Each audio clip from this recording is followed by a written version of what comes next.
Hi guys, welcome back to my channel that perfect journey और मेरा नाम है वैशाली पांडे।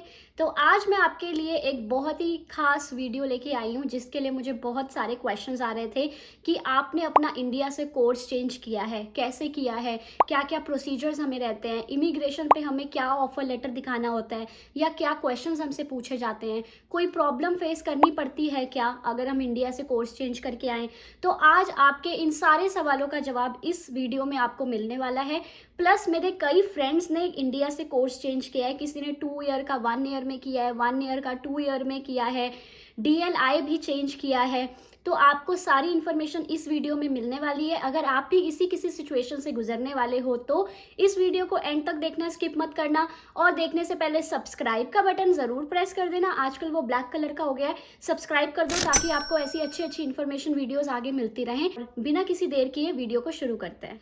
तो दोस्तों, मेरी कहानी शुरू होती है सितंबर 2022 से। मैंने जो कोर्स लिया था वो था occupational health safety and wellness course था, कॉनेस्टोगा कॉलेज में ही था, दून कैंपस में। तो मैंने सितंबर 2022 के लिए अप्लाई किया था सबसे पहले। लेकिन जो मेरा वीज़ा है, एज़ यूजुअल हमारे वीज़ा टाइम पे नहीं आते हैं, तो मेरा वीज़ा नहीं आया था। 6 सितंबर को हमारी क्लासेस शुरू होती हैं, तब तक मेरा वीज़ा नहीं आया था। तो मैंने पहले से ही डेफर डाल दिया था, लाइक 10-15 दिन पहले ही मैंने डेफरमेंट के लिए अप्लाई कर दिया था। अब जो मेरा ये ऑक्यूपेशनल हेल्थ सेफ्टी का कोर्स है वो जनवरी इनटेक के लिए भी अवेलेबल नहीं था, क्योंकि ये जो मेरा कोर्स है वो सिर्फ मई इनटेक या फिर सितंबर में ही हम लोग ले सकते हैं, जनवरी में ये नहीं था। तो अब मैं क्या कर सकती थी, अब मुझे नेक्स्ट सितंबर के लिए अप्लाई करना था, क्योंकि कोर्स तो मुझे यही करना था, क्योंकि फालतू कोई कोर्स लेके जाने का मतलब होता नहीं है और मेरे पास कोई और ऑप्शन नहीं बचा था उस टाइम पे। तो मैंने नेक्स्ट सितंबर के लिए अप्लाई कर दिया, लाइक डेफर के लिए डाल दिया था मैंने सितंबर 2023 के लिए, जो अभी आने वाला है। ओके तो मेरे पास क्या था, मेरे पास पूरे 1 साल का टाइम था जिसमें मुझे कतर जाना था, क्योंकि मेरे पास कतर से एक जॉब रोल का ऑफर आया था। तो वो 1 ईयर का था। तो मैंने सोचा था कि 1 ईयर मैं कतर में काम कर लूँगी, वापस आ जाऊँगी and then I will move to Canada for this Conestoga thing. पर क्या हुआ, मेरा कतर का भी वीज़ा रिजेक्ट हो रहा था बार बार। जो मेरी कंपनी ने अप्लाई किया था तो उन्होंने कहा कि आपका कतर का वीज़ा नहीं लग रहा है, क्योंकि उस टाइम पे फीफा वर्ल्ड कप ये सब चल रहा था, तो मेरा वीज़ा वहाँ के लिए भी रिजेक्ट हो रहा था। तो अब आ गया था नवंबर एंड होने वाला था एंड लाइक नवंबर स्टार्ट हो चुका था तब। तो मेरे पास कोई ऑप्शन नहीं था, तो मैंने सोचा कि okay let's change the course, क्योंकि मुझे अब जनवरी इनटेक में जाना ही है, नहीं तो मेरा टाइम वेस्ट हो जाएगा। 1 ईयर मेरा वेस्ट हो रहा है फालतू में, मैं घर पे नहीं बैठ सकती और मुझे इंडिया में अब अपना अभी टाइम वेस्ट नहीं करना है। सो मैंने जनवरी इनटेक के लिए अप्लाई करना शुरू किया। अब नवंबर ऑलरेडी चल रहा था, नवंबर 2 या 3 हो गई थी ऑलरेडी। तो मैंने अपने एजेंट को कॉल किया कि मैं क्या कर सकती हूँ, तो उन्होंने मुझे कहा कि project management is the only course available right now and you can apply for that course. But मुझे प्रोजेक्ट मैनेजमेंट में कोई इंटरेस्ट नहीं था और मुझे पता भी नहीं था कि यार मैं क्या करूँगी इस कोर्स में, क्योंकि मैं बिजनेस रिलेटेड फील्ड मेरी कभी थी नहीं, ना मेरा कोई इंटरेस्ट था। मैंने कहा ठीक है, मुझे तो जनवरी इनटेक में ही जाना है। तो मैंने प्रोजेक्ट मैनेजमेंट का कोर्स के लिए अप्लाई कर दिया, ऑफर लेटर के लिए अप्लाई किया। तो क्या हुआ कि पहले से ही मेरा डेफरमेंट अप्लाई हो चुका था और कॉनेस्टोगा में ये पॉलिसी है कि आप 2 ही बार डेफर कर सकते हो, 2 बार से आप ज़्यादा डेफरमेंट के लिए भी अप्लाई नहीं कर सकते। सो एक बार ऑलरेडी मेरा डेफर हो चुका था, अब मेरा ये लास्ट आई थिंक कुछ सिनेरियो बचा था। तो मुझे इसके बारे में बहुत ज़्यादा डर भी लग रहा था कि मैंने ऑलरेडी डेफरमेंट डाल दिया है, अब मैं कोर्स चेंज के लिए अप्लाई करूँगी, बहुत हौच पौच ना हो जाए, क्योंकि इंडिया में बैठे बैठे हमें ऑलरेडी भी कुछ पता नहीं चलता है कि हम क्या कर रहे हैं, कॉलेज वाले रिप्लाई करेंगे या नहीं करेंगे, क्योंकि एक मेल ही जरिया होता है हमारे पास उनसे बात करने का और उसमें भी हमें बहुत डर लगा रहता है।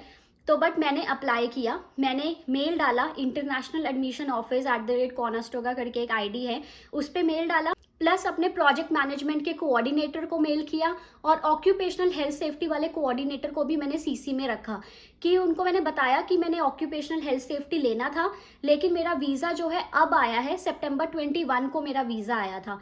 तो मेरा वीज़ा काफ़ी लेट आया है, मैं क्लासेस नहीं अटेंड कर सकती और अब ये जो कोर्स है वो नेक्स्ट सितंबर में ही मुझे मिल सकता है। तो 1 साल का मैं टाइम वेस्ट नहीं कर सकती। ये पूरी मैंने स्टोरी लिखी है। मेरे एजेंट ने ओसाज में से भी अप्लाई किया था, ओसाज में से हमें अप्लाई करना होता है और करंट ऑफर लेटर को विड्रॉ करना होता है। तो ये सारा प्रोसेस कर दिया 2-3 दिन में, और विद इन अ वीक मेरा प्रोजेक्ट मैनेजमेंट का ऑफर लेटर आ गया था। विद इन अ वीक भी नहीं लगा था, आई थिंक 3-4 डेज में ही मेरे पास न्यू ऑफर लेटर आ गया था। अब मेरे पास ऑफर लेटर था, अभी भी मैं पर बहुत कंफ्यूज थी। अब ऑफर लेटर तो आ गया है, अब मैं क्या करूँ? टिकट बुक कराऊं, चली जाऊं या यहीं पे रहूं? इमिग्रेशन वाले मुझसे क्या सवाल पूछेंगे? इतनी सारी कंफ्यूजन थी। But my agent was there to help me out. उन्होंने मुझे बोला कि आपको आईआरसीसी पे कोई अपडेट नहीं करना होता है कि आपने कोर्स चेंज किया है। तो मैंने आईआरसीसी पे कोई अपडेट नहीं दिया, ठीक है। सिंपल मैंने अपनी टिकट बुक कराई, अपने सारे डॉक्यूमेंट्स लिए और फ्लाइट में बैठ गई और कनाडा आ गई।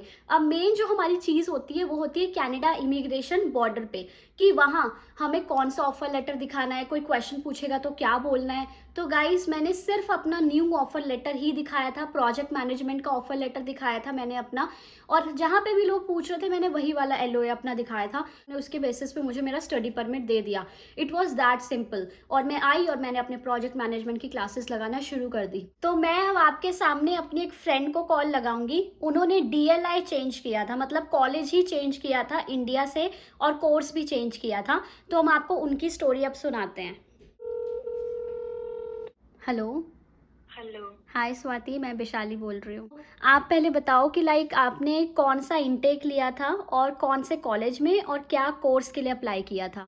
Okay, so firstly, I have taken admission in the Durham College for the Chemical Laboratory Technician course for the January 2022. But my visa got rejected, so I have to defer the intake from Jan to September. And I have resubmit my file, and my visa got rejected second time. Okay.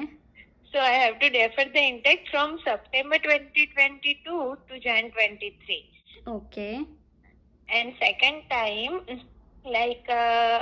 after the putting second time file, I got my visa, but that time Durham told me that they didn't have a seat for me for that particular January intake.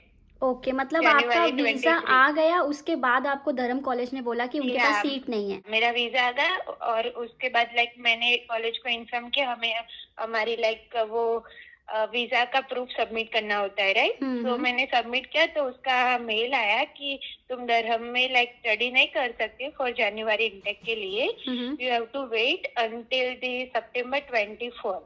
ओ, सितंबर 24 के लिए उन्होंने आपको waiting list में डाल दिया? या उन्होंने बोला कि तुम 2 बार डिफर नहीं कर सकते।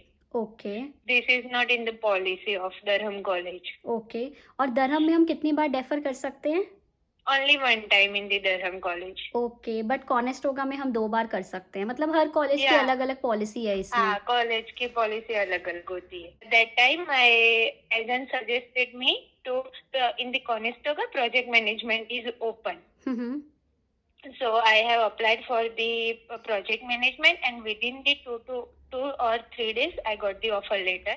My agent told me that you can travel based on this, if you have an offer letter and you have paid the fees of your course, then you can travel. Okay, तो आपने इसके लिए कब apply किया था? Project management के लिए कब अप्लाई किया था? प्रोजेक्ट मैनेजमेंट के लिए मैंने November 21 को अप्लाई किया था। ओके, इन्होंने November 21 को अप्लाई किया था फॉर January 23 इनटेक। और जब आप इमिग्रेशन ऑफिसर पे आई, इमिग्रेशन पे आई आप जब, तो आपने क्या डॉक्यूमेंट्स दिखाए, या उन्होंने आपसे कुछ पूछा, कुछ प्रॉब्लम हुई, इसका बताओ।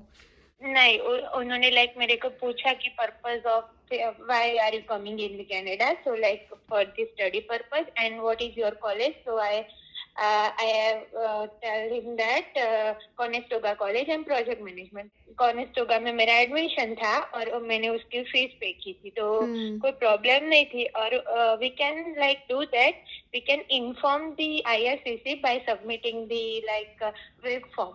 तो आपने वेब फॉर्म के जरिए आईआरसीसी को इन्फॉर्म किया था? इन्फॉर्म भी कर दिया था यार. बट उनका रिप्लाई आपको क्या आया था फिर? उनका रिप्लाई तो मेरे को 2 मंथ बाद आया था कि आपको कोई ऐसा इन्फॉर्म करने की कोई जरूरत नहीं है, क्योंकि मेरा वीजा तो ऑलरेडी आ गया है, तो उसमें कोई इश्यू नहीं होगा. और तब आप कनाडा भी लैंड हो चुके थे तब उनको? हाँ, मैं कनाडा आ गई थी. उसके बाद वेब फॉर्म का रिप्लाई था, बिकॉज 90 डेज का उसका ड्यूरेशन है कि you will get like any response from within the 90 days.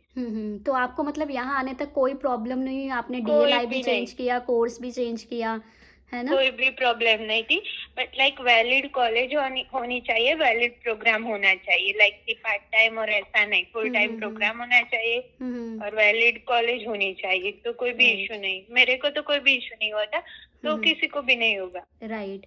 और एक क्वेश्चन मेरा और है स्वाति, कि जैसे आपने कोर्स चेंज किया केमिकल से प्रोजेक्ट मैनेजमेंट, तो जो पहले कोर्स था वो आपका 2 ईयर था कि 1 ईयर? पहले का कोर्स 2 ईयर का था। ओके, 2 ईयर का कोर्स था आपका, तो मतलब Yeah. आपको ये फ़ायदा होगा कि अब आपको यहाँ पे सेकंड कोर्स लेना है तो आपको स्टडी परमिट एक्सटेंड कुछ नहीं करवाना पड़ेगा। या नहीं करवानी पड़ेगी, क्योंकि मेरा वीजा तो सितंबर 24 तक का है, तो मेरा सेकंड कोर्स भी उसमें ही कंप्लीट हो जाएगा। तो आपको स्टडी परमिट कब तक मिला है, आपने वो चेक किया उसका एक्सपायरेशन हाँ, डेट? स्टडी परमिट सितंबर 24 तक का है। एलओए तो आपका 23 तक था, है ना? पर वो स्टडी परमिट आपको कोर्स के हिसाब से ही देते हैं जो आपने पहले वीजा आया हुआ है जिसके कोर्स हिसाब के से। हिसाब से देते, क्योंकि मेरे कोर्स की लेंथ थी 2 years when I Okay. Applied for the visa, and visa में मैंने कोर्स लाइक वीजा में जब एलओए सबमिट करते हैं, वो तो मेरा केमिकल लेबोरेटरी टेक्नीशियन का था और उसकी तो ड्यूरेशन थी 2 ईयर। मतलब इमिग्रेशन वालों ने कुछ नहीं पूछा कि आपका ये 2 ईयर था, वीजा नहीं। इतना वैलिड है, ये वो कुछ नहीं? नहीं, कुछ नहीं पूछा, just course and college, nothing okay else. Okay okay, thank you so much Swati. आपको कुछ और इन्फॉर्मेशन देनी है हमारे व्यूअर्स को इसके रिगार्डिंग, कुछ रह गई हो तो प्लीज? नहीं, लाइक कोई टेंशन की बात नहीं है, लाइक बट हमारे पास सब कुछ वैलिड होना चाहिए, कुछ भी इलीगल नहीं होना चाहिए if you are coming in the Canada. Okay, thank you so much Swati for your time. Okay, bye bye. Bye. Guys, आपने ये पूरी स्टोरी सुनी मेरी फ्रेंड की और मेरी, तो कुछ भी नहीं होता है इतना केस सिनेरियो, बट आपको हर चीज़ में प्रिकॉशन लेनी चाहिए और आपके डॉक्यूमेंट्स पूरे होने चाहिए। आपसे वो कोई भी डॉक्यूमेंट मांग सकते हैं, वैलिड डॉक्यूमेंट्स होने चाहिए, बाकी आप सही सलामत यहाँ पे आ सकते हो, ऐसी कोई भी चीज़ नहीं है। और मेरी एक फ्रेंड है, यहाँ पे वो 2 साल का कोर्स लेके आई थी, लेकिन इन्होंने यहाँ पे आके 1 साल का कोर्स किया और फिर दूसरे कोर्स में शिफ्ट होने वाली हैं। तो ये स्टोरी भी अगर आपको जाननी है तो आप नीचे कमेंट कर सकते हो, मैं इसकी एक कंप्लीट डिटेल वीडियो बनाऊंगी कि आप 2 साल का कोर्स लेके आके 1 साल में कैसे चेंज कर सकते हो। तो और ऐसी इन्फॉर्मेशन वीडियोस के लिए सब्सक्राइब कर लो, और कोई भी क्वेश्चन है तो मुझे डीएम कर सकते हो इंस्टाग्राम पे या कमेंट कर सकते हो नीचे, और मिलते हैं आपसे नेक्स्ट वीडियो में। बाय।